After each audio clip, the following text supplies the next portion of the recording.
o te momoa ona o whatalofa ma whawhiloi atu le swafa manu malolo tātou le ito i tū riso i le Maota o Samoa Viiga o le Atua lau whionga tu le fua sunga ainu whapea le insinia ia Mike le maa matina o tātou mafutai nei pe ele whana witi whapea foi ona o whaatalo wha atum whawheloa i le ia silasi malu o se tātou atunu Samoa e se le pa ia o lau whaalonglongo lau whaafonga mai le nei pokalami lunga o le ea ia e mai se foi paanga masani a le Maota o Samoa Viiga o le Atua o e o loo fia pea e whaafonga mai le nei pokalami o le a tātou ala turoa le tātou sauninga tātou tāpua i atu i le Atua awa o tangata mai a Israelu. Ele o Israelu la to umalava. Ele o le whanau fo'i la to uma. Awa na tupu mai a aper amo i la to. O le whanau o le tino. Ele o le whanau o le atua i la to. Ai peitai o le whanau o le upu na fola ina. Wata ua i lātou o le whānau. Pei ona tūsia, ua o alofa ia Iakopo, a ua o ino ia Esau. Tātou talo. Ua tala mai le langi lo mamalu malo sili ese le atua le tamā. Ua whaalia fo i le vāne monimo le ngā luenga au. O lo ta watu le upu e le tasi aso. O lo o whailo a fo i le poto e le po e le tasi po. A whai o te alua i le langi o iai lava oe. A whai o te whafola so moenga i se oli. Whauta o iai lava oe. Le tuai o le alofa ma le alofa muti vale wha maoni umalava. Mafuta mai a lo nganga pa ia ala lau fio ala lo nganga pa ia.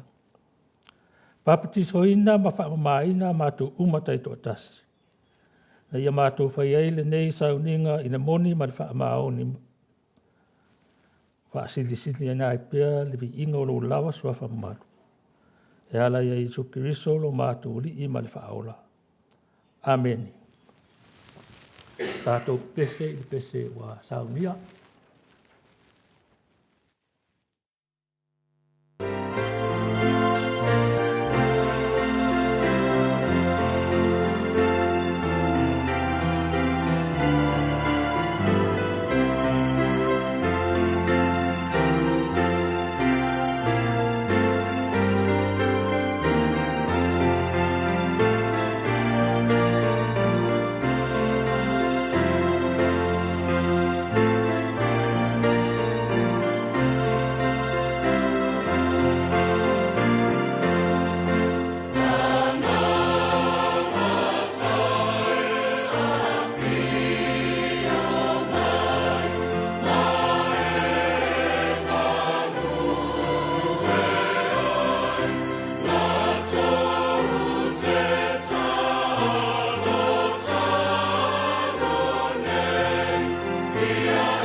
tātou tāsanga, tātou tālo le whaafitai, tālo whaatou senga, ma mori atu nisi o tātou manao i le atua, tātou ifo matalo.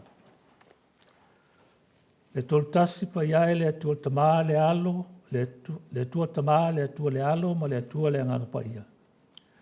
O poto mai lau whanau nei, whaatasi ma lau whanau kirisiano uma le lalangi le nei tai ao, le tai ao fōu ma le matango fia i o luma, ma tau te watu le Viiga, le whaanetanga, le whaafitai ma le whaamanu i lau a fio. E ala i le nei sauninga. Ma tau te mua i whaafitai a lau a fio lo ma tau te mai. Ona o lo whamaloanga le i asa uma. Wa mātou mawai le ola whaatu mau ina pēr ma le mālosi whaafowina. Wa au mai ai le fia ma le oli. Mātou te whaataunu ina ai o mātou tiute mga luenga whaapei ona e wala au ina ai mātou. Whaafitai ona o le nei lalo langi mātango fia na e fuafoina ma whaatamau aina ina e ala manu ia uma.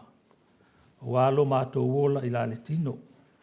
Mātou whaafitai foi ona o tālendi o to mai mga waa whaapitoa. Wa e whaatamau ainga eizo mātou taito tasi. Na ia mātou wola whitau sia e ainga. Nuu marau e kāle sia. Whaafitai ona mawhutanga i tonu ainga i mātua mwhanau. Mawhutanga maisio mātou uso tangata i tonu au onga mawhalewhai ngā ruenga. I ta alonga ma whai ngā nuu, le mālo whapea mawhitanga whale e kāle sia. Whapei ona mātou mawhutai whapea nei. Whawhetai ona uru i tau ma toftofonga o le nei soifuanga. O whai ngatā o ti ngā ma puapua ngā i mai. O whaalawe whaafosei ma whaalawe whaale nātura. I tele wawe i tele ona mātou mānatua lau a fio. Wa na o lau fio lava le atua le tamalo mātou la via i malo mātou so sona sili te mi whapi nei. Whawhetai ono lau a fio ngā pa ia e tāpasai nai o mātou o langa so ona whai. Ea o ai. Whaatonu ma ia taitai nai i mātou le ia mātou sa wali ma muli ma mausita i lau a fio. I tu sai ma lo fina ngalo. Whaafitai mo le mawhitanga malo lawanga ngā pa ia. I le tau to luaina i mātou umatai to atasi. Ina ia mātou langona ai pēr ma whaamausali ina ai lo mātou whaalangolong tasi. Ma le whaatua toa mōni i lau fio. Sili le whaafitai una o le taulanga tasi ai lasi. Wa lava matutoi mo le tangata na e sauni ai ala i lo lava alo pele o kiriso. I lona maliu ma lona toe tūmanu malo mai. Wa toe watua i mātou i le mawhitanga wa lalata ma le mawhanwhana ma lau a fio. I le ola e whaavavau. Ia tu mau atu pēr i lau a fio lo mātou tamai to atasi le Viiga ma le whaafitai. Le whaamanu ma le whaanetanga. Le mamalu ma le pule au nei ma sa umase i o i le whaavavau lava. Le atua o le ami o tōnu e. O mātou o le whanau ang sala. Awa o loa lofa whaifua ma loa lofa whaitutu noa. O tele o na mātou ave māma ina ma mātou whaiai a mio le talawhiangai ma le mātangai o ruma. O loa lofa ina mātou a tele ma loa lofa muti wale. O mātou wola wha asama no ai maola pai ai i le telo taimi. O le ola ma le malosi o e fua i mai. O tele ina mātou wha o ngāse te i le ola so ana whai. Ola le tapasa ina. Ola wha asausili ma le wha maulunga. Mātou wha ngalo lau a fio le telo taimi. Ai me se lawa i taimi soro le iai ma manuia mātou fuafuanga wha al tangata. Wa mātou whai ana o mea mātou te loto iai. Ai la whae lo whina ngālo ea o na mātou mua i whaataunu ina. Tele ina whaatumutumu lima ma le ato atoa le whaataunu ina o mātou tiute tonu ainga. I le tausinga ma le aoa o ina o le whanau. I te tonu o whale whai ngā luenga nuu malau e kālesia. tele ina mātou whaamasino atu, ai whainga tā tele o na mātou wa a ifo i o mātou lawa se se. O ia mea uma whaatasi ai male ano noa i o mea o mātou whaia i le tu sai malau silafanga, le li ie. E te whaamasino i ate i mātou on o logo lofa, ai le o le whaasala. Le tuai le ta mālofa whaamangalo i mātou uma i o mātou se māngasala. Whaamangalo masoro i a sea mātou ngasala e totpa i o Yesu Kiriso lo mātou o li i whaola. Fo i mai le loto sala mo moni mai la o fiona o se māngasala o mātou whaia. Ina ia veai mātou matangata fau e te fia sila ma iai ia sa uma. Le atua whaafonga tā loe, o laua fio lava na e whetalai. Ai ai se mea mātou te mana o ai ia mātou o le atu i laua fio. Ma tu i atu o na tō ina mai lea. O mātou o tangata e tofu ma manao. Liulu alo mai au o fonga alofa e tusa ma le mātou wala au atu. Leri ie. Ia au alawa ne i whaapifo i o mātou loto. Le tuai. Sea e se mea e te whaia moa.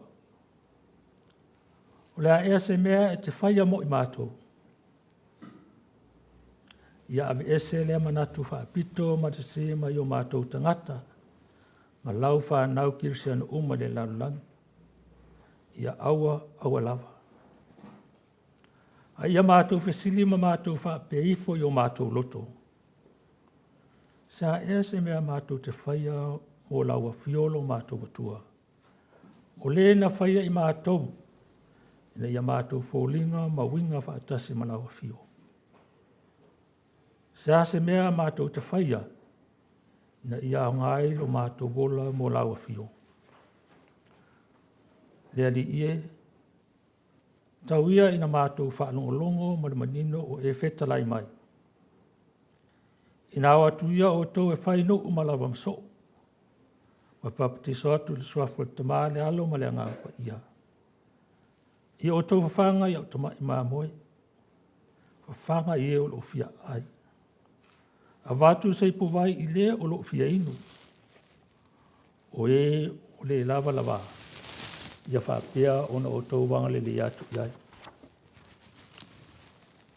O lo i whale mai ma whale pui pui. Ia o tau wa si atu iai wha mawhana ia te ila tau. Ia o tau wa lolo whatu maanga le ie o mātitiwa. Mai o sawa aina. Le tuai au mai le maalosi i tino, ma whauwhau, ma le nganga. Ina ia wha maalosia wha aloto tele nā i mātou. Ina ia mātou whaia pēa lo whina ngalo wha apei o na e whetalai mai ai. Leo leo ina si o mātou atunu o Samoa wa au e sila fia le tūlanga le mautinoa o iei nei. Maluti eino mātou tangata i le alofa ma le anga le whai pia o laua fio le tua lo mātama. O nisi o mātou talo o mātou tu nātu i laua fio le tua. Ia whaia pe ia ilo lava whina ngalo. Ai le o mātou loto. E ala ia Yesu Kiriso lo mātou oli i mai whaaula. Amen.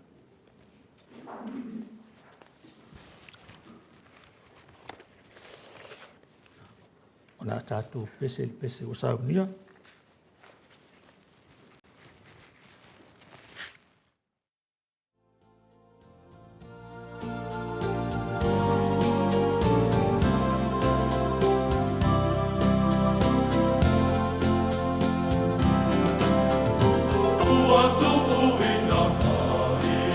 Let's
tawina o le whiampa ia le tua.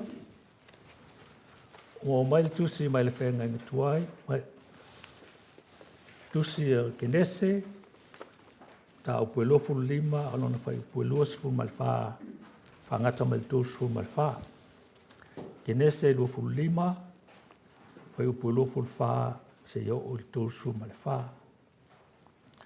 Whaafonga mai e niso a whiampa ia lo tātou wali. O i le aso e whāna wai o ia. Whaauta o le māsanga o i tutonu ia te ia.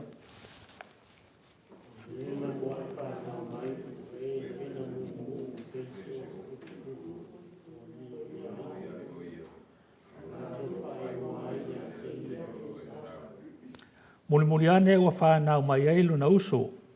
Watu fo ilo na lima i muli bae o e sau. Wa whaingoa fo ia te ia o Iakopo. O le ono furu o tausanga o isa ako na whāna wai la ua.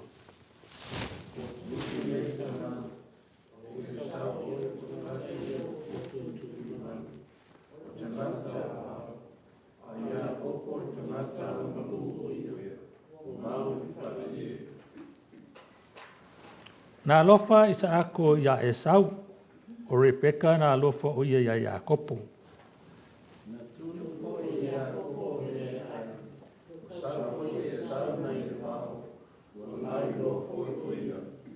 O na whape atu leo Esau ia Iakopo. Sei au maisi na nā mea mu so ainae. O wa ua o vai.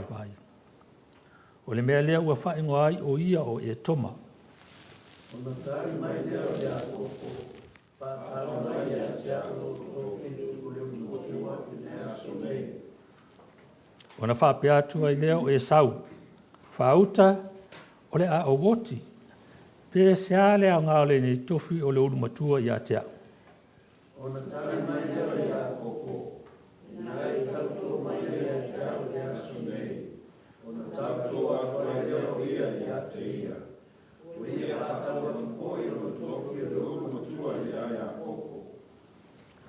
Kona apatua le whaitau whaatasi. Na watu le Iakopo a reto ma se matunu ia Esau. Una ai lea o ia mainu. O tūla i lea o ia. O lea na whaalea ngai ngai le tau le tofi o le umatua. Mai le whenga inga fou. O le evangelia mātaio ilo na mata o pue whā. Mata le whaitau whai mua se i whangata mai le spuru malitasi. O na ave na e lea o Yesu i le vāo o le anganga, e le anganga. Na ia whao soina i le ti Apolo.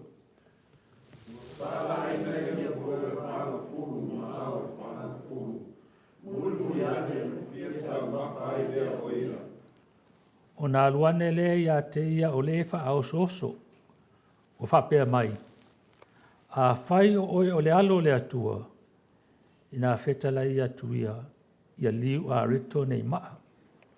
O na tahe mai lea o ia. O tūsia. E le nā mea ai o lai tangata. A whioma uma na tūnei mai le whonga le atua. O na avea e lea o ia e le ti a Apolo i le aipa ia. O ia whaatuina fo i le tumutumu o le manumaru. O na whai mai leo ia te ia. A whai o oi o le aro le atua. O suia oi i lalo. A wāo tu sia o poro ai ia i ana angelu ia te oi. Na tu te kapi ia te oi o hango lima. Ne tu ia ro vai si na maa. Ua whetale atu Yesu ia te ia. Ua tūsia foi, aua e te tofu i le li i lo watua. Una toe rame leo ia ti a koro le mama tua o runga. Ua ia whaari foi a te ia mako ua lawanami, maora tau mata mo fie. Ona whai mai lea o ia te ia. O te watua nei mea uma ia te oi. Pe a whai e te whaapa uma ifo mai ia te a. Ona whetara ia te leo Yesu ia te ia. Nā ese ia o Satani. A wāo tūsia. E te ifo atu ia liki no tua. O Ma le whaiupu muli, ona tua i lea ia le ti a polo, whaauta fōi, o mai a lero ma a pauna whamanuia te le mai lea tua ala le tātou whai tau, ma whaalongolongo ni sa na whiongpa ia. O ia tū maua te ia te ialo na lawa vi inga, nei ma so uma se iau o le whaavavau. O le a soa ilo mai pese ua saunia,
sa iai se suenga po se rei sa whai ai New England i Britania.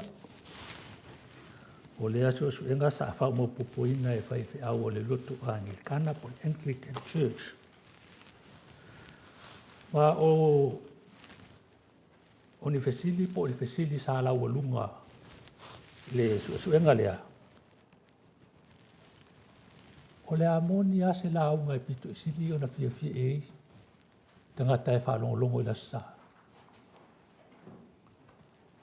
What is the best sermon that people want to hear on Sunday? Ya, fata se mai se fesili tere. Al fesili ana e la walunga. O le a se la unga. O le a le la unga e pito isili o na lei fia e tangata. Ina uma mai na le ma ua wha mau popo ia pepa. Sa wha te ia le to tele. Ona o le unga ua mua mai. Wha pia mai le unga le mea mua. O le la unga e pito sili o na fia e tangata. Ia awa lava ne ia fea pe ta ua mātou winga mionga. The best sermon is don't ever touch our attitudes. Ia, o le mea mua lana. O lona rua, e aua ne i awhea o mātou o langa o ia souma. Don't ever touch our everyday life. Ia o inga nā mo mai ni, wa aua whiuna i whai au e la unga le suafo Yesu.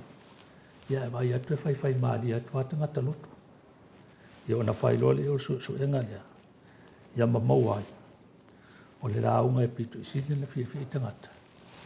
Ia aua lava le a whea ia tangata ma lato a mio, o lato winga, ia ma o lato o langa ia so whaiso. Ia mātou la nei na whaalongolongo i matua senga i lua se fulu. Ia sala wina i tusilia. Ia na titilo lesi ma titilo lesi. Wa mātou nei ia oina le po o wha. O whaile la unga ia Yesu. Ia, o le mea wa pe o mai fo i le o le. O le se si fia la unga. Ia wa leo wha sa mai na mea. Ia, ai o leo o manatu e le to te leo mātou sai le tausanga lea. Si ni atu launga. Ai whaile upula o le whaasoa. Sharing. Ia wa po whea e whaile launga le whai au. A whaasa mai mea ia. E oa e le whai au. Ia a o lea laua. Maua se to o manga i le mātou senga i le lua festival. Ia, whaonga loa le upulea o le whaasoa po le sharing. Ia, o le tato whaasoa la ni tae au. O le manatu ao. Ia, aua lava. Ne i mauina o tato tofi i mea whaatau wa. Ia, aua lava. Ne i mauina o tato tofi me whaatau wa. Ia, o matanga luenga le malo. Ma so se company te tele po isi officer tele. Tanga luenga i ei officer a onga. So i fo malo roina. Tanga luenga o leo whaamasinonga. E iai ia lato ta iala o tu la fono whaavai. E ta inai ia lato ngā ruenga. E whapea fo i le fono whai tu la fono a Samoa ma e ka lesia. Iai lava tu la fono whaavai e muli ta iai ia whai au ma e ka lesia. E whaatinoai ngā ruenga. Ma so se ta iala lava po tu la fono whaavai. E lua ni vaenga te tele iai. O mea te tau na whai. Ma mea e le te tau o na whaia. Ia o mea te tau o na whai o le whapea o mo meo dus. Ia o mea le te tau o na whaia. Ia o le wha Inglisi. Do not or don't. Ia po le aua. Pela o tu la fono e se fulu o lo ile e soto non ta upe tolu sfuru non ta upe lua sfuru fai upe tolu e sfuru mai fitu o lo o faa ta oto ai se vaenga i e lua o tu la fono e te tau ona fai o tu la fono i le te tau ona fatinoina pela o tu la fono e fa ma le lima e mantua la sa pati te fa maluina ma e marolo ai tu la fono e lima ia e ava i lo te mama lo tina tu la fono la ia le vaenga mua lea. E ao matatau ona whai. Ao isi la tu la fono e, peo tu la fono mua, lua, tolu. Tu la fono e ono, fitu, walu, iwasfu. O tu la fono na iol o mata te le eile aua. O tu sala ma le luas fulpasene o tu la fono ia ele. Ele e soto e luas fulu, koe upo tolo o sulfitu. O lo o tiute o ngā luenga e tau ana whai. Wha malu alo ia. Ia lei ma wha leilo na wha tau nuina. E fo i le wha salanga e watu e le atua. Pe a le leilo na wha tau nuina. O le si walu supasene. O amionga po ngā uina e le te tau ana whaia. Mai ma mafa ma matua, ma matu ia wha salanga. E o is tangata na te solia.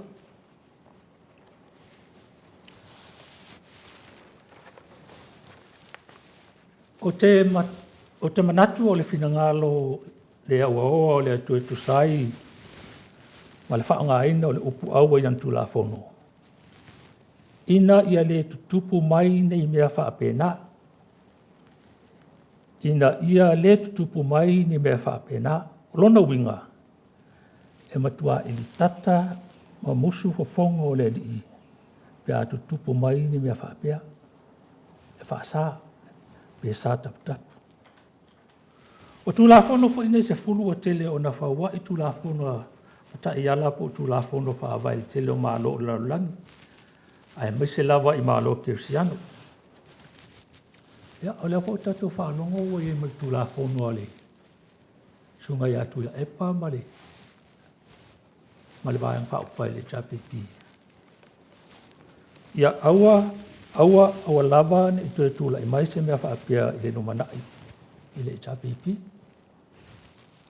O lona winga, o le mea sāle te tau ana tupu, aua tupu.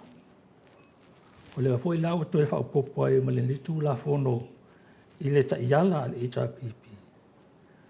O le lato tu la fono whaavai. O le manatu au fo i leo le aso. Ia aua lava ni mau o tātou tofi i mea whatau waa.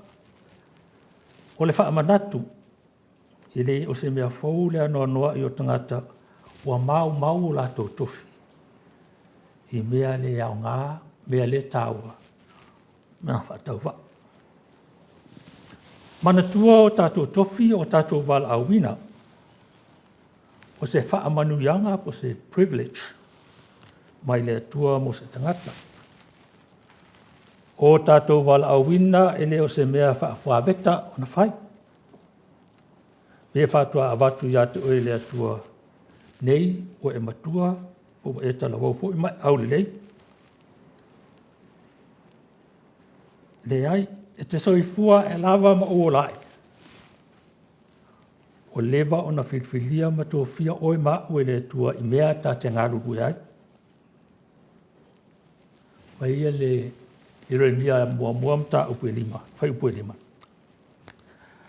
Nā uiloa oe, whaia oe au i le manawa. Nā uwhaapai ina oe ai li whanau mai oe. Na o tō whia oe whai ma perofeta inu. Ia aua lavani mau wina o tātou tofi me whaatau wa. O le whaamanatu ia te oe, le tāua o lo tofi mai le tua. Ia aua e te whaatamala pe te whaatalde iai. O le tusi lea sa tātou whaitau ina mai le whenga fau. O le whaao so ina o Jesu e le ti Apollo. Ina ia la fua ilon tofi. E mana o le ti Apollo, i le tofi o Jesu, ia avese, ia wha mau, a fo in.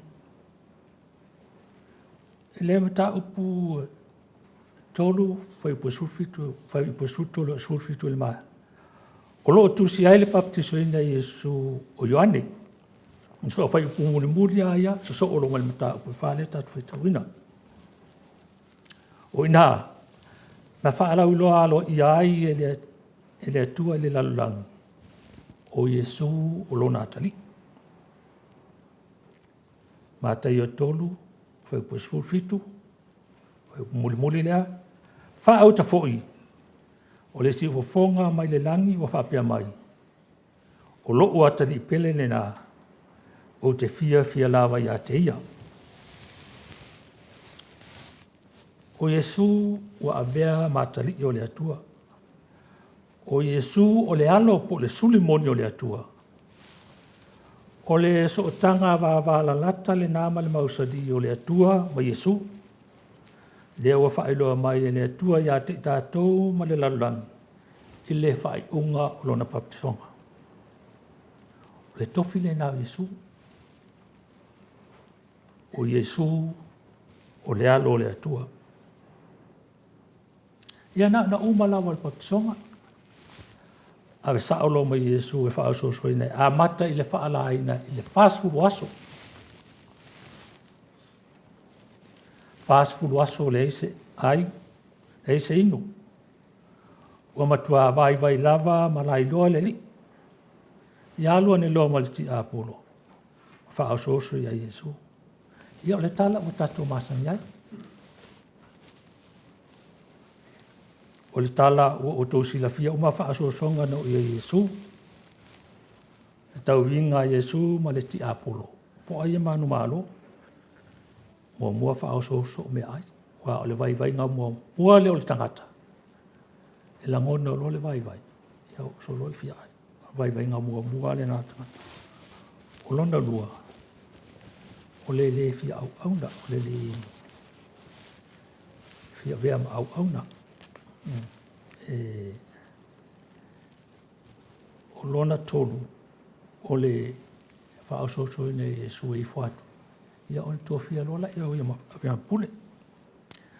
O nei whaasosonga o matolu. O le wha moe maulunga o satani. O lo ta oto i whaasosonga nei. Ia matua ave e sea le sootanga wa la lata o Iesu. Le sootanga wa whana le a Iesu manon tamapo le atua. Ia matua momotu o ia le to Iesu sootanga wha le tama, wha le atali. Ia la wha Iesu lon tatununga malona wha lang tasi. Ma le maalosi lon tama. Ai tuto tasia. Pe o le mea le o tau mawhai la ti apolo e tuto.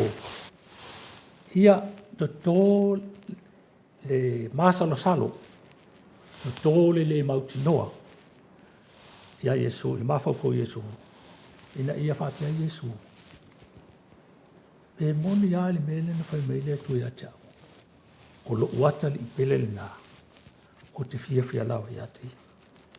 O le au ngā nā wha mo mole ni sata. Ia ave ese. Whaalonga fo i upu. A whai o oe o le alo o le atua. Ia o le upu fo i langa whaalonga mo moe Iesu. O mantua le whaasosonga o ewa.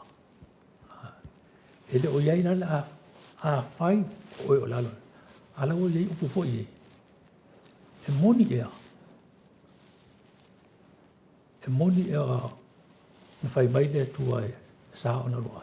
Ia le ala o sui e ti a polo o le mea tase. A whai o oe o le alo o le atua. Ina hetala i atu ia ima. O whaososonga la i atolun toftofa Iesu. O awala na saunia le ti a polo ina ia whaalea ngai nai Iesu lon tofia mai lon tama. O ia o le alo o le atua. Sa la fwa i la Iesu lona manao. I le fia ai. Te ngā le fia tau sami ina ia maua sina mālosi. Ai le i whaewaewa iai li Iesu. I lona whaalango ma lona talitununga i le atua lon tama. Te ena le whaasosonga lona lua. Le whaasasenga, tau whaasase, tau whaavalea. o i lunga le malu ona fai atu le te apo. I nao so ia. O le tali tonu mo Satani i le manu. So se manu. O lo a fiu ai le atu. A fai ai osa e Satani alo. O lo i ai le atua ma la wangiru le manu. Rātou te. O e ina mai apo ia mai le. E le pa uatu le i raro. A wha mai Yesu, Satani. So ia te tau wha avalea. So ia te tau wha se. E wha so songa alo.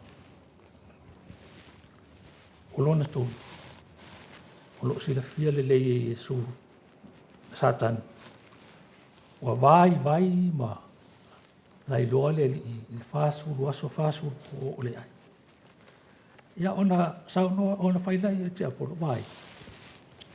Au e te savali mai, au te na ua e vai. Pau ale mea, o lo whapa uifo ina, ma e fo mai a tea. Ia, ona avatu role e o mea umane te pule ai. O le pule. O le mea manao umai e tangata. Pule fo ile tele na. A mau wai o tātou tofi. E tali tonu Yesu. E tasi lawa le pule awa o lau langi nei. Na olon tama. Ia o lea na te ena o mai Yesu, mamanu malo ai Yesu, wha so songa ni e turu. O le wha so songa fo nei. Na matuatu i lalo ele ti apolo ia Yesu. O le manu māloa ia i o Yesu il tau vingal nei mal ti apolo. O le manu māloa ia i fo ilea le atua. Ma ua sanga whaatu mauina ai pēr le tofi. E o mai le aso. O Yesu o le alo le atua. Ai awha pēla ana malolo Yesu. O lale mea o ia Yesu. O le ai se so tanga ma le tua. O le to te ua fo ia o le alo le tua. A ua ta ua ia o le atari o Satan. Tusi fai tau mai le whenga inga tuai. Tala ia e sau mai Jakopo.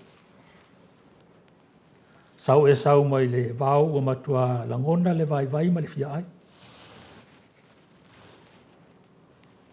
Alu sa'o alu mukuka o la e tapena i Jakopo le lato ta o mawhatanga mana i ona mātua mo le afiafi.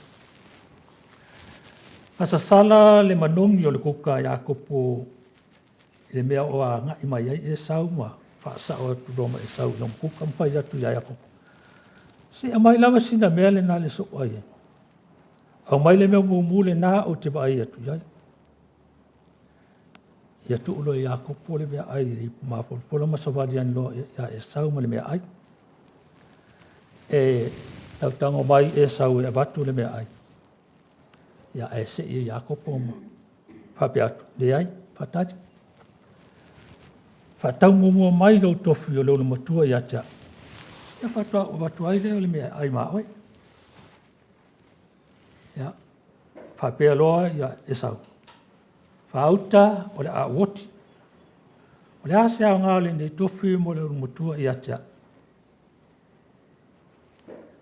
Ia, tuaturo i Jakopo le mea ia e sau. Tango mai e sau. A tu e se ifo i Jakopo. Ma whai atu e sau le ai. A e le tu o tuli ma e tauto mai i atea. O e whaatau mai lo tofi o le olu matua i atea. O te lea votua le mea ai maoi. O na tauto ai leo e sau. O ia whaatau atu lona tofi o le olu matua i a Jakopo. O mau le tofi o le olu matua i a te ia. O ia whaatau atu lona tofi i le ainga tasi. Tasi pe le ainga. Masalo fo ia whaatupe le ainga le nei. Ia. E whai ana lawa tanga te ainga. Tōsi futa la. Ai a taun tā telefon. Ia o se lau tā la. Ia a whai la se lau tā la lea tau le ainga lea. Ia o le tofi lale nei o mamulu i le se lau tāla. Se lau tāla e mau ai le tofi o le mea tāua. O lona whaatau i nātu o lona tofi o lona matua.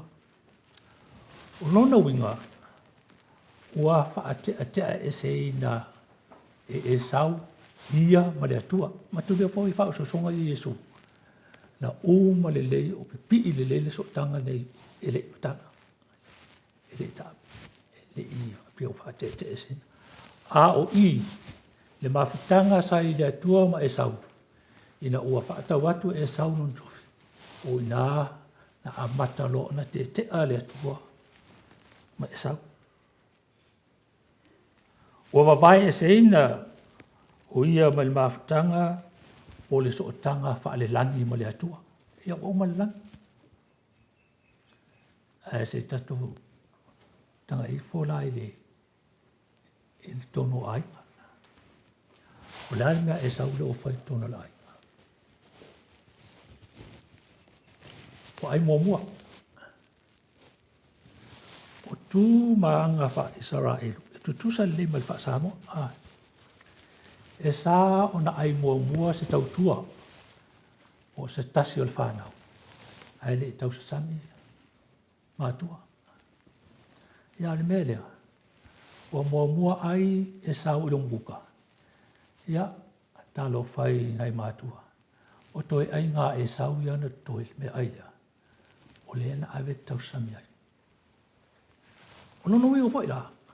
O umale whaate te eina o e sau ma le atua, ma le mawhtanga ma le atua. A le ua soli tu la whono e. Ia e awa i lo tamaa ma lo tina. E wha lewa i nai o aso nunga. O lea fo i umalipe. Mata ua whaate te eina. Ua whaatea e se nai e sau e le atua. Ua whaate e se ina lunga le lani. Ua whaate e se ina lalo langi. Ia o whela la ri e sau.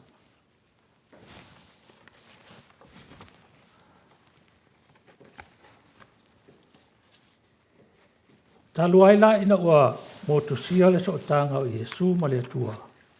Au whapea fo i ona motusia le mawhtanga e sau mo na matua. O lea la e whai mai i Paulo le tusi Roma i lona muta po hiwa whai po suto. Lea sa ato whafonga i le amatanga. Wa le fia le atua ia e sau. Lea la tusi e Paulo whapea. Wa o walofa ia ia kopo. A ua ino ia e sau. O lona winga. Ua filia e le atua le langi. Mo e ua alofa iai. Ai ino iai le ri. E le whaasau winga. O e ino iai le ri. E le whaasau winga. Ia molsi la fia o e toma yaso la sa i tui sautu Israel. Te mine o lai e le malo o Jordan. O tangata le e nei. E leo i tangata e toma. O uma. O na wha umatia e le tua. Ia le tato mawhitanga nei tae au. Ma le mamalu o au whaafonga nei tae au. O le manatu au ia aua lava i maumauina o tato tofi i mea whaatau wā. Ele i maumauina le tofi o Yesu i mea ai, o le tau whaavalea, ma le tui ei o le pulu. Ia, aua mai mau le tofi o Esau. I mea ai, e inga tasi. O tātou tofi o so tanga tā ua ia, i tātou wā ma le atua. O le so tanga lea o lo whaamua e ti a pola matau mwhaile ti a polo e te lepe. Wa ia aua lava ni e sina wanoa tātou te wheso ta i ai ma le atua. Ia, o le tāua o tātou tofi. E lo tofi. Mai e le atua ia me alofa e tau whaataunu nai. O Samoa, o le ainga e tasi. O Samoa fo i elo on tofi. Masani on tofa afonga e.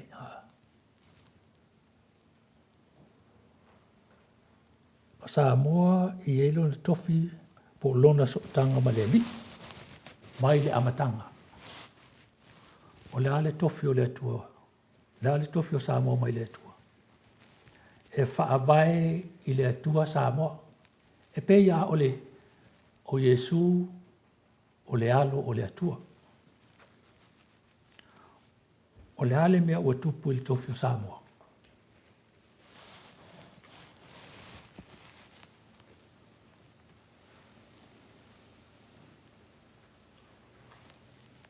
O le ale mea ua tupu i le tofi o Samoa e whaavae i le atua Samoa. O le mea ua tupu ua masofa. Ina ua sengia le moe whaafalu polu ma le tō whāma mau a li ima whaipuli o nisi o tumalu ma la whanga o Samoa. Ua whaoa e sa tani le mamalu ma le file mu sa pūlea matausia e Samoa ena atua. E ala ilona whaatawina mai o le tofi Samoa i tupe ma upu sua malie whaatu sina e le emoni. Ua mamulu le pale auro o Samoa e pei o upu o le pese. Ia, o te iloa ua umatupe. Uma mea ai sa whaatau ai le tofi tau o Samoa. Ai ua alia e mai nei le fia ai ma mi o whaasoli tu la fono. E ele nga oi ma le talipe whale. Ia, o le upu wha ele upu ilele sa whaangafo i tole a fua. Whapea. O le alofa e moni ma le wha maoni. E iai le loto te le whaale wai mea whaingata. Real love has the courage to say hard things. Ia tasi la neo me pito sili la whaingata. But the truth hurts. O le roadshow le sa whai Samoa. E sa whaatino le vāenga whai ale fast. A o le whai ale pārota. Ia le tala le nā le sa tatu whai tauina mai le whiangenga tuai. Le tala ia e sau mai a kopo. Ua whaatau le tofio e sau. Ua whaatau mai le fast le tofio Samoa. Mai nuu mana la whanga ngā tō asia. I se whainga le kirisano. Se whainga le whaapaya. O se whauwhaunga leanga. E leanga tawo i lea. A wala tau whaatau mai le tofi o isi tū mālo. Malana whanga. E ala i le wha mālo si au tofi nei mai le tūla whono. Pei ona whai ei wha masinonga lai kino umari le pāla tele.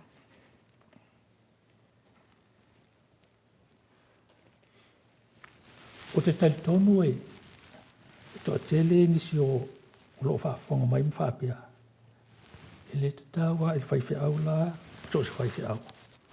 Ona tau tala i mea wha politiki. E le politiki le atua. Pe atua e se si whapunga. E le tau fo i lai whaiwhi au ona whainsian launga pe whainani launga ma ta wai mea wha politiki. Ia mole sila fia. O le atua na whaia mea uma. So se mea lava. E o le wa i a ai, o whale whono o pāle mene, ma so se matanga ruenga o ma tono o whainga mālo. E whaia le atua. Whai fo i le atua politiki. O le atua la o le atua politiki. Our God is a political God. But he has only one item in his agenda. Wala item na love, o le alofa. E tasi lava le mata upu o iai i le isi le ale atua me whaporikiki. O le alofa. Le aima sesi mea. O le alofa o loo laualunga i so se tu la fono whaavai. O se ta iala ase malo. Whaapea la o le Maota fono i munu. O a tu la fono o iai ma tu la fono whaavai. O le mea o pito i lungo na pe sum up umalawai. O le summation o le. O ia tu la fono whaavai. O le alofa. Le alofa nā leo mai ai, ia whai pule whilia mai lato atunu. Lato i tu malo. O nao mai le tu tono le whalifono. Tala noa ai. Tala noa le alofa ne o le tua. Ia ma whaaso atu, whaatafi atu i tua tungati. Ia. O le mea nasa sawa e Samoa i fast food tau sanga uluma. Ma vai. Ia ale mea lewa i mei. Ia o le ai. O malepe. O le eise alofa, pei ona sauai, ia aua. O ese le tūlanga le oe. Tato to e fōi la i tua i le mea sauai sa moe. So la, pei le sau whamatala ina le pōle, tato maftanga male. Li whai pōle o lala pōle. O le sauai sa moe aso la, ia, o le ngangana fōi ale le o mātou whale, mātou vale, o a uma mea, e minita lava ma whapena e o ailo mātua matimata uma. Le tā ua le ainga poto, ma le ainga. Ia o Samoa lena a iasola, ina ua tūra e mai le whaati demokrasi, o sui, o lau, o mai, ia, ua mauti noa le leima, manino le leina, whaupunga. Pea tatu whanongolongo le whalifono. Ua tua ale te leo whaipule ia, o lau ta vale. Te mana au fwese ta vale. O lau malai waalele. E santu e leise waalele reses. O lau tingipusa.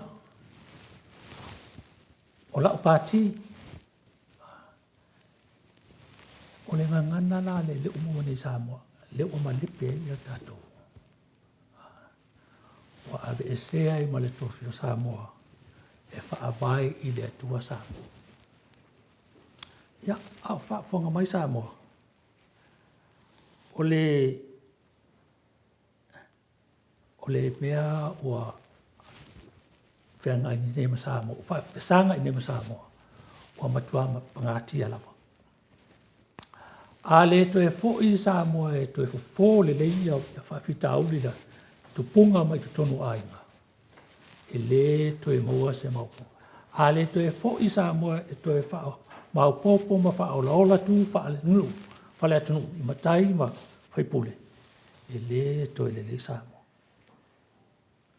E paulawa lea o fo fai an to e fo i Samoa, to e maua i Samoa le file mo. O le to e fo i le atua. Le anga o vai teimile nei. Ua au mai winga whaase sifo. E pūlea ma tau whausi ai le pūle anga o malo. Ia pēla au inga whaase sifo le nta tō mai tau ina. Wa au inga whaase sifo a loata me titi au a latu mātua sul palu usu tasa usanga. E ona futo tasi. A loto ai au ala e whaapapa le whana. E alua. E o mea fo inta tō vai e Samoa. O whaatonu tu pulanga ma tami whaapena. E whaipa maa i awala. ia pe poloka awala ni. Ia, o nisi o whaatai te inga po o me o tātou mo. Pela o anga ia na whaadia le aso sfururi mo se te mai tau sanga te nei. Wa o mai leo ma tali tā hafu ile le e pei o le lala alatu se o inga se au whaatupu whaalawe lawe. O mawhau ngā wha se sifo ia o leo a mai sa ili ele pule. E pule ai Samoa. Ia o te manatu o lava lea whaasoa. Wa malama fo ile to tele. Wa mamulu le tofi o Samoa, e whaawai ile to Samoa. Ona o whaingai o whaatau. Ia aua lava i maumawina o tātou tofi. I mea o tupe, o mea ai, o le ale me o mai le lumanai. Ia whaia se tūla whono. Ia aua ni to tu mai mea whapene. Pei o whaatou sina ni na whai o le roadshow. E swafo malua le tua le alo le tua le ngangpa ia. Amen. O le a tātou tatalo, o le a tātou pese i le pese o saunia. Ia ma saunia whai tātou fōa. Amen.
whaftai tele le tua lo mātou tapa.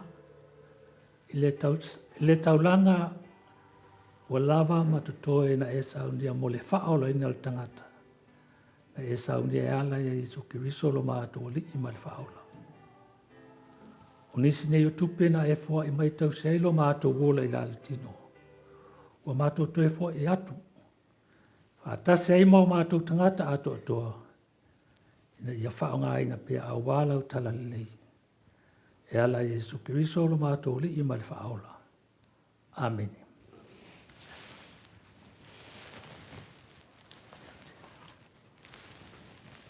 Sumai whaitana.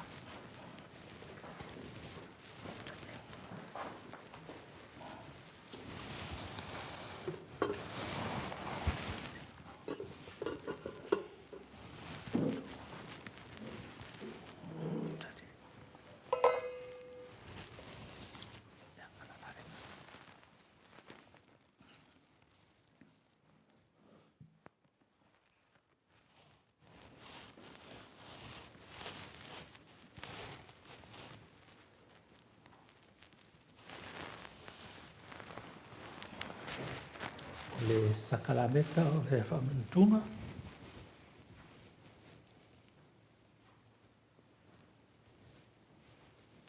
O soe matua whawhine ia Kiriso. O le la aile nei o lo tātou li. Ma o ia lava ua wala au ina ai tātou i le tau mawhitanga pa ia le nei. O maia, ele ona ole ma losi o tou. Ai ona ole vai. O maia, ele ona ua tau leia o tou. Ai ona ua fia maua le alofa muti wali. Ma le wha maoni o le ri. O maia, ina ua i titilo o tou alo lofa i le ri. Ma ua fia wha au popo ia te o tou alofa ia te ia. O maia,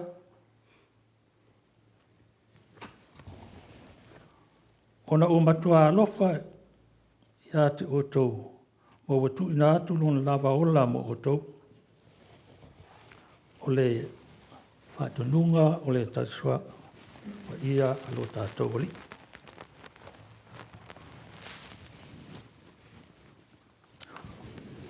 O usoe matua whawhine pele ona o le li. Whaafonga mai ai upu o le whaatonunga o le tasuanga alo tātou li o Jesu Kiriso. E pei ona maua mai le apostolo Paulo. O ufo ina o maua mai le li le mea na outu ina atua i ate o tou. O le alawa pō na whaala te nai le li o Jesu. Na ia tangoai i le areto o ia whaaftai o na tofi ai lea.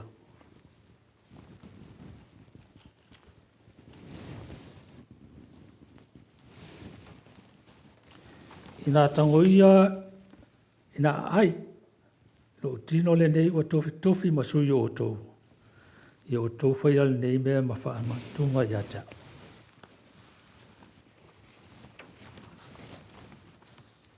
O ia whapea fo i leipu o uma o na ai, whapea atu. O leipu le nei, o le whenga inga fau i lo toto. Ia o tou whaia le nei mea ma whaamantunga ia tau. Ia so uma tō te whinoi.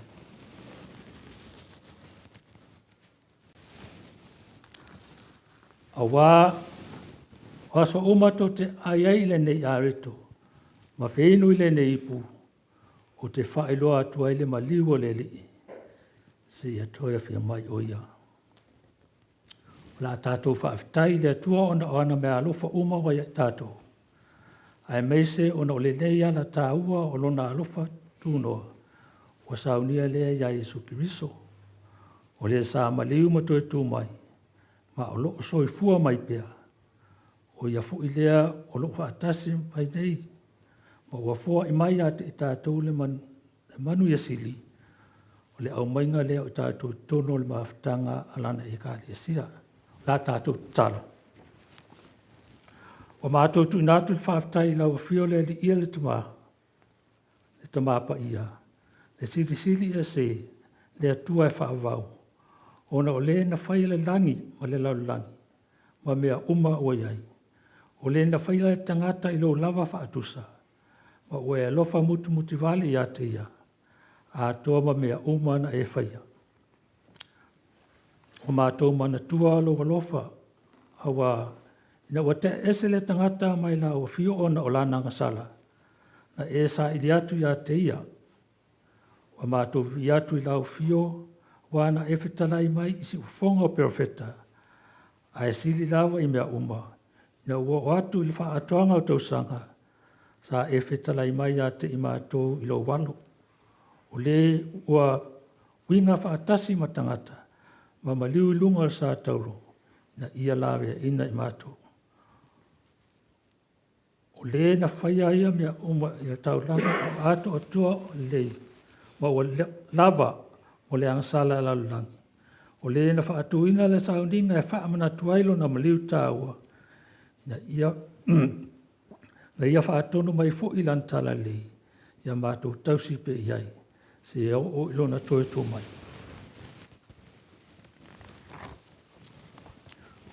O le mea lea o mātou whaiaile nei mea e tusa malona whaatonunga. Ma le anganga whaatai. Le o mātou o le atu i lau fio le tamaa. Ma le loto maulalo ia tusa ai malo finangalo. Na ia mātou langona mautinoa lo whaatase mai. Ma lo alofa tu noa. Ia e au ina ifo lo wanganga pa ia i lunga ia i mātou. Mo lunga hau mea alofa. O le areto ma le waina. Le imanu o mātou ai ma whinu. O le a mātou a wai whaatase le tino ma le toto o lo mātou li. Fo i mai. Ia vea lo mātou mafuta whaatasi a kiriso. Ma mea mātou te tupo ai ma le alofa. Ma le lotonga tasi a te ia. O le ua vea mao. Ma o te tau ona vi ia whaatasi ma lau fio le tama. Ma le anganga pa ia. Nei, mai o i le whaavau lava. Tātou talo a le ria.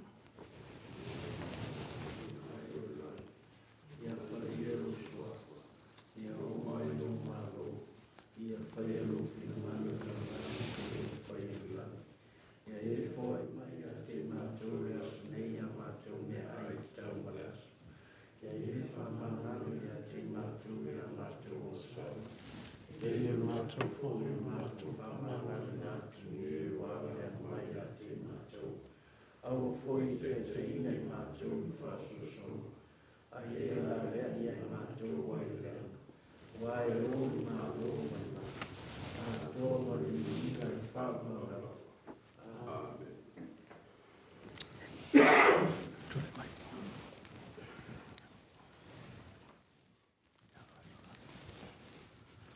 Ia tau ao le areto whaat. Mai se tātou taria whaatasi.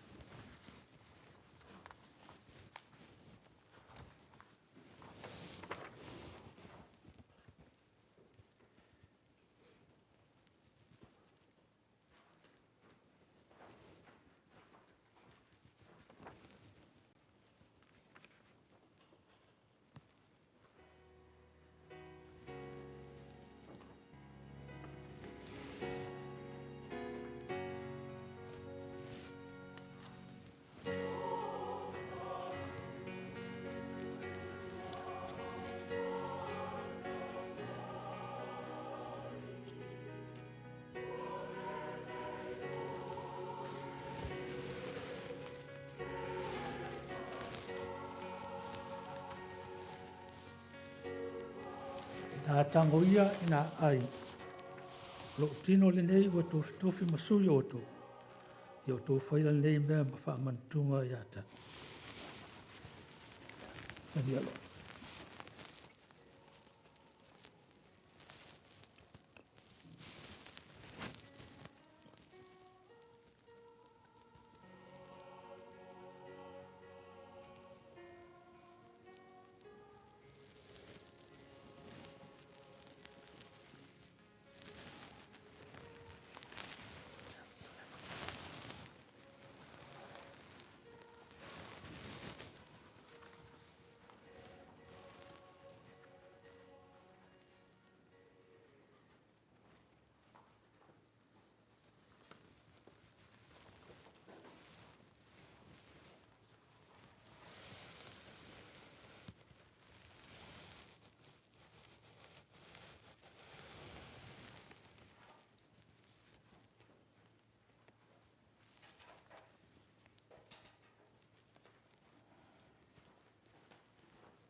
tātou talo.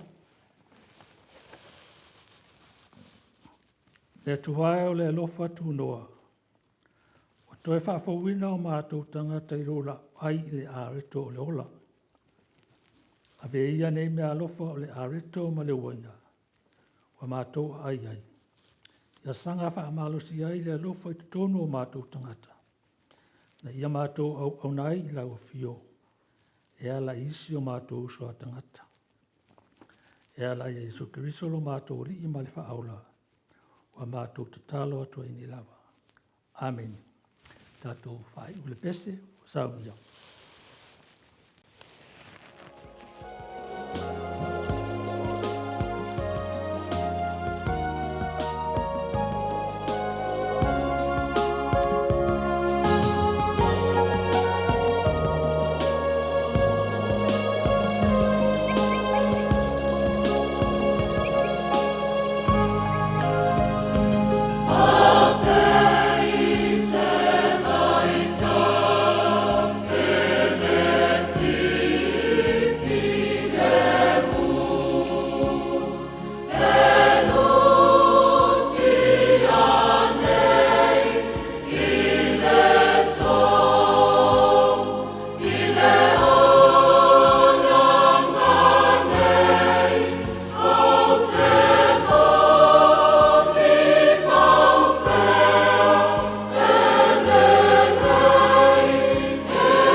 Ia,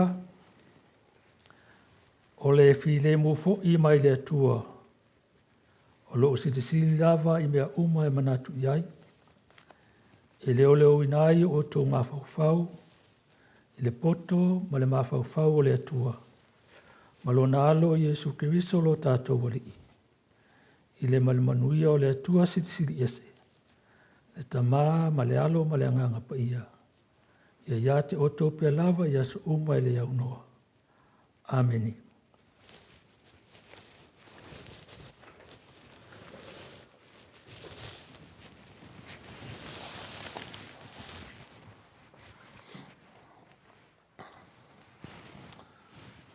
ile suafa manu malo Yesu Keriso le whaao le ekalesia au Kerisiana umai le laulang.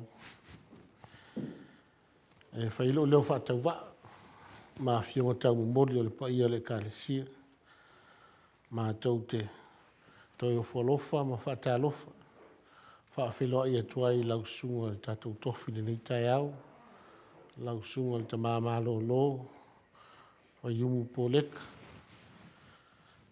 maise le whaletua whaaftai mo le taitainga o le tatou tapuinga whaatalo whaatafo i le paia lasi o le tatou ekalesia whaamalo si mai le nei tai au le tatou sauninga ulawa o tatou le mafuta manisi o tatou ainga lotu ia ono o tuatuangia le maalafioni se foi o malanga ia whaaftai le anga le leo le tua te mailo tau soifua so mātou wala vai tātou te whaatau no uina le tāpua inga e maise foi o le sakalameta whaamuna tuina o le tino ma le toto o Keriso pe ona ua mai ai le tūla o sola o le so ai o le lewa mai ona e tutole ni o le tua oi mai a foi ona whana le le vati e te o e whaewa foi le lau tifo le moana e ana le mana wanga pa ia au fola e peona sa fita i tunga e lau sunga le tofi le tai au ia was au fa le nganga mo le kalesia mātou te momori e tuai le nganga o le whaamalo ma le whaaftai o le upumoni lawa o longo ai tino matangi le pai mai o le whiau whiau whaamawhana whana whaaftai tāpena whaaftai saungi a o moni ale perfecto i sei e mātango fia lunga o mongo vai o e la tau tau mai al tara le lei o e longo mai manu i o wha penale so ma le whiau peo mana vaina e lau sunga ta māmala holo wha awhitai le wha soa i a fionga pa ia lo tātou atu ai mai se foi lufina o le tara suanga pa ia peo na wha tino na iong i tu SS wha awhitai teli o le talo i alo whangia e le atua whaafolo pero ulo soifua ma le tina wa le tātou mawhitanga i tono le tātou e kāle se nei lango sua whau tua fo ia wale anga i lumo le tātou ngā luenga ia lo whangia fo i le atua tātou e kāle se nei i ona vaianga SS a o pero soifua lau de lei ia wale wha mau popoina ma le tātou whainga fo le tātou ngā luenga ia le lei fo i le atua i si o tātou ainga lotu ia peo tātou le mafuta wha le tāpua inga i le so tulo ina pero na anga le lei fe lau se vai panoa o iai ia le ase aso to te liu mai le uto ma tātou toi mafuta ia wha te rina pelevi inga o le atua o le whaamtalanga lea ma le nganga wha alo lau sunga ta mamaro lo le nganga le wha aftai ia ono le tātou tāpua inga peo na sāta ita ia i tu la o sola ia ma le nganga wha alo wha aftai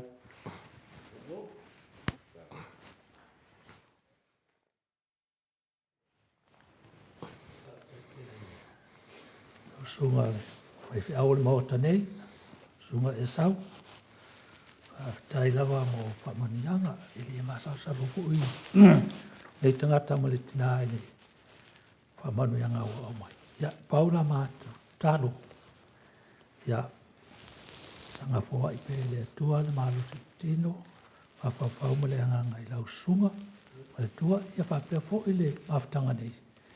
Ia tatou mau ai pēr nei whelo inga fia i le lumana. Ia, paula se whamatalanga, ia manuia lava, ia toi aluenga o le aso. So i fua ma ia manuia,